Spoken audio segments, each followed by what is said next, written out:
নমস্কার বন্ধুরা, welcome to অনন্যাস Bong kitchen.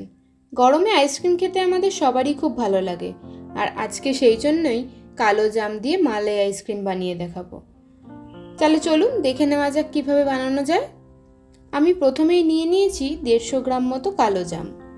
এবার কালো জামগুলোর বীজ আলাদা করে নিয়ে নেব একটা মিক্সিং বোলে। নিয়ে সেগুলোকে একটা ভালোভাবে পেস্ট বানিয়ে নেব। এবার একটা প্যানে জামের পেস্টটা দিয়ে দেব আর দেব 4 টেবিল স্পুন মতো চিনি। এবার এই দুটোকে খুব ভালোভাবে নাড়াচাড়া করে নেব। এবার এর মধ্যে দিয়ে দেব হাফ চা চামচ মতো লেবুর রস। এই লেবুর রস দেওয়ার ফলে জামের যে সুন্দর রঙটা সেটা নষ্ট হবে না। এবার এটাকে খুব ভালোভাবে নাড়াচাড়া করে একটু ঘন হলে নামিয়ে নিয়ে ঠান্ডা করে নিতে হবে।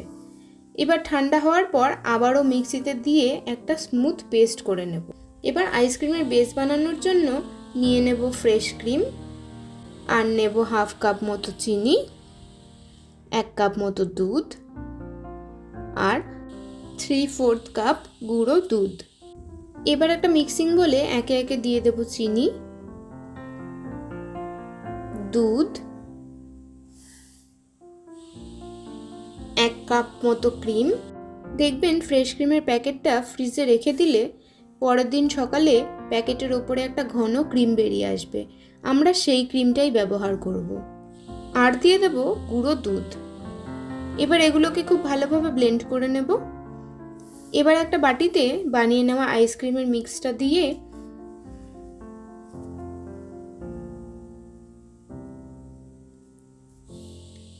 একটা ক্লিং ফিল্ম দিয়ে দেবো ওপর দিয়ে, এবং ক্লিং ফিল্মটা যেন আইসক্রিমের বেসের ওপর ভালোভাবে লেগে যায়। এবার এটাকে ডিপ ফ্রিজে রেখে ভালোভাবে ফ্রিজ করে নিতে হবে। আমরা কিন্তু এর মধ্যে কোনোভাবেই ভ্যানিলা ইউজ করব না, তাহলে কিন্তু এটা ভ্যানিলা আইসক্রিম হয়ে যাবে।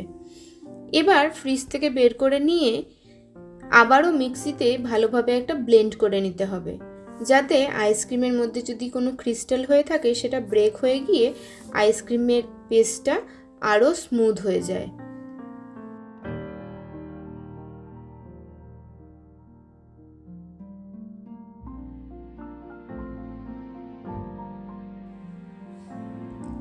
এবার ওই একই বাটিতে কিছুটা মতো বেস ঢেলে নেব, আর অন্য একটি বাটিতে অল্প একটু বেস তুলে রেখে দেব।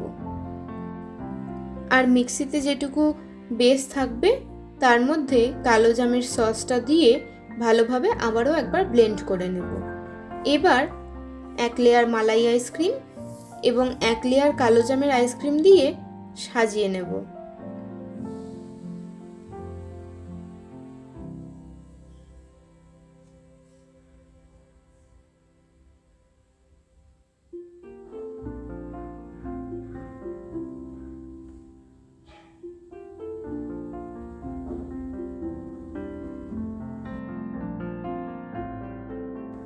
এবার আবারও আগের ইউজ করা ক্লিং ফিল্মটা দিয়েই আইসক্রিমটা ফ্রিজ করে নেব 7 থেকে 8 ঘন্টা মতো। এবার ফ্রিজ থেকে বের করে নিলেই রেডি আমাদের কালো জামের মালাই আইসক্রিম। নিজেদের পছন্দ মতো সাজিয়ে সার্ভ করুন। আজকের এই ইজি আইসক্রিমের রেসিপিটি কেমন লাগলো অবশ্যই কমেন্টে জানাবেন। এরকম আরও নতুন নতুন রেসিপি দেখার জন্য চ্যানেলটিকে সাবস্ক্রাইব করার অনুরোধ রইল, আর পাশে থাকা বেল আইকনটিও অবশ্যই প্রেস করে দেবেন, তাতে আমি যখনই নতুন কোনো রেসিপি দেব আপনাদের কাছে নোটিফিকেশন পৌঁছিয়ে যাবে। তাহলে আজকে এই পর্যন্তই। ধন্যবাদ।